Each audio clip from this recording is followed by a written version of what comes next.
ಪಹಲ್ಗಾಮ್ನ ಬೈಸರನ್ ಕಣಿವೆಯಲ್ಲಿ ಈ terror attack ಆಗಿ 26 ಜನ ಅಮಾಯಕರು ಸಾವಿಗೀಡಾಗಿದ್ರು. ಇದು ದೊಡ್ಡ ಮಟ್ಟದ ಆಕ್ರೋಶ ಕಾರಣವಾಗ್ತಾ ಇದೆ. ಪ್ರತೀಕಾರ ಆಗಲೇಬೇಕು ಅಂತ ಹೇಳಿ ದೇಶವಾಸಿಗಳು ಹೇಳ್ತಾ ಇದ್ದಾರೆ.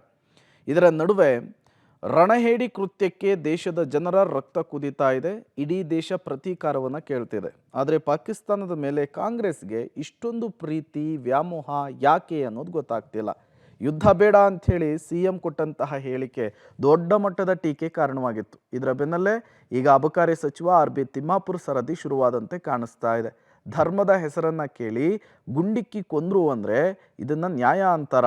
ಎಲ್ಲವನ್ನೂ ಕೂಡ ಎಲೆಕ್ಷನ್ ದೃಷ್ಟಿಯಿಂದ BJP ನೋಡೋದು ಸರಿನಾ ಅಂತ ಹೇಳಿದ್ದಾರೆ. ಇದು ವ್ಯಾಪಕ ಟೀಕೆಗೆ ಗುರಿಯಾಗುತ್ತೆ. ಈ ಬಗ್ಗೆ ಪಬ್ಲಿಕ್ ಟಿವಿ ಪ್ರಶ್ನೆ ಮಾಡಿದಾಗ RB ತಿಮ್ಮಾಪುರ್ ಸಿಡಿಮಿಡಿಗೊಂಡು ಬಿಟ್ಟಿದ್ದಾರೆ. ಈ ಸೀಸ ಕಾಯಿಸಿ ಕಿವಿಲ್ ಹೋಯ್ತಾರಲ್ಲ, ಹಂಗೆ ಆಡಿದ್ದಾರೆ. ದೇಶಕ್ಕೆ ಕುತ್ತು ಬಂದಾಗ ರಕ್ಷಣೆ ಕಡೆ ಗಮನ ಕೊಡಬೇಕು. ಪ್ಯಾಂಟ್ ಬಿಚ್ಚಿದ್ರು ಮತ್ತೊಂದು ಬಿಚ್ಚಿದ್ರು ಎಂಬುದು ನನಗೆ ಗೊತ್ತಿಲ್ಲ. ರಾಜಕಾರಣದಲ್ಲಿ ಧರ್ಮವನ್ನು ಬೆರೆಸಬೇಡಿ ಅಂಥೇಳಿ ತಿಮ್ಮಾಪುರ್ ಉದ್ದಟತನವಾಗಿ ಹೇಳಿಕೆಯನ್ನು ಕೊಟ್ಟಿದ್ದಾರೆ.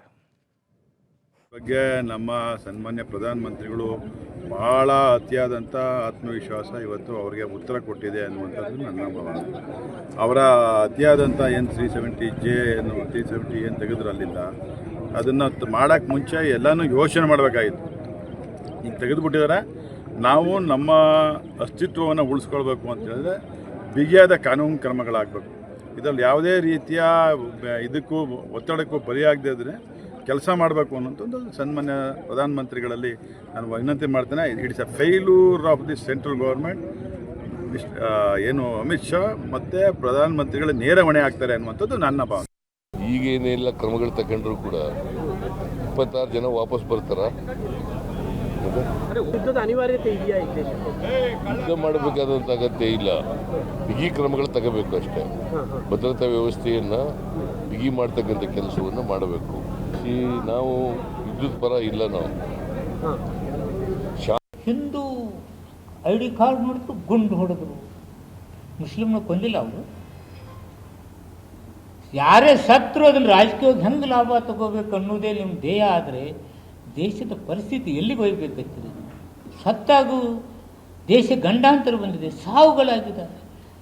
ಅದಕ್ಕೆ ನೋವನ್ನು ವ್ಯಕ್ತಪಡಿಸಬೇಕು. ಬಿಟ್ಟುಕೊಟ್ಟು ಹಿಂದೂ ಧರ್ಮನಷ್ಟೇ ಹುಡುಕಿ ಕೊಂದ್ರು. ಮಾನ್ಯ ಮುಖ್ಯಮಂತ್ರಿಗಳು ಹೇಳಿದ್ದು ಸಹನೆ, ಸಮಾಧಾನ, ಶಾಂತಿಯುತವಾಗಿ ಬಗೆಹರಿಸಿಕೊಳ್ಳೋದಕ್ಕೆ ಬಹಳ ಹಾದಿ ಅದಾವ. ಅದನ್ನ ಬಿಟ್ಟು ಯುದ್ಧ ಅಂತ ಯಾವ ಮಂದಿ ಇಲ್ಲಾರ್ದು ಗುಡಿಸ್ಲಾ ಉಡಿಸ್ ಅಂತ ಆ ಟಿವಿ ಅವರನ್ನು ಹೊಯ್ಕೊಳಕ್ ಕೂತ್ ಬಿಟ್ರ. 350 kg RDX ಅದನ್ನ ಬಿಟ್ರ ಅಲ್ಲಿ ಅದ್ರ ದಿನ ತನಿಖೆನೇ ಇಲ್ಲ.